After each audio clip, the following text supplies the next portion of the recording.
യേശു പറഞ്ഞ ഒരു കൊച്ചുപമയുണ്ട്.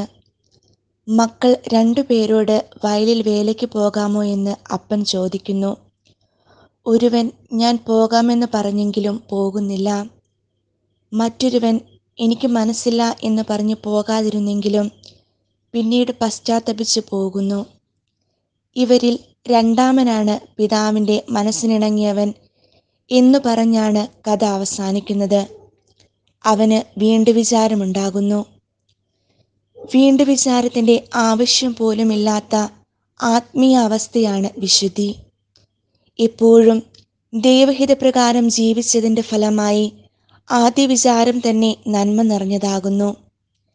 നിരന്തരമായി ദൈവവുമായുള്ള സഹവാസത്തിൽ നിന്ന് സ്വീകരിച്ച കൃപയാണ് ഇതിന് സഹായിക്കുന്നത്. പരിശുദ്ധ അമ്മയെ കൃപ നിറഞ്ഞവളെ എന്നാണല്ലോ സ്വർഗം അഭിസംബോധന ചെയ്യുന്നത്.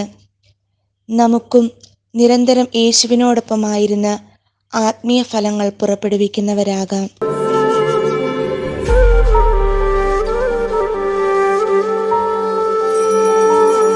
തള്ളിപ്പറഞ്ഞ പത്രോസിൽ നിന്നും ഞാനേറെ ദൂരെയല്ല,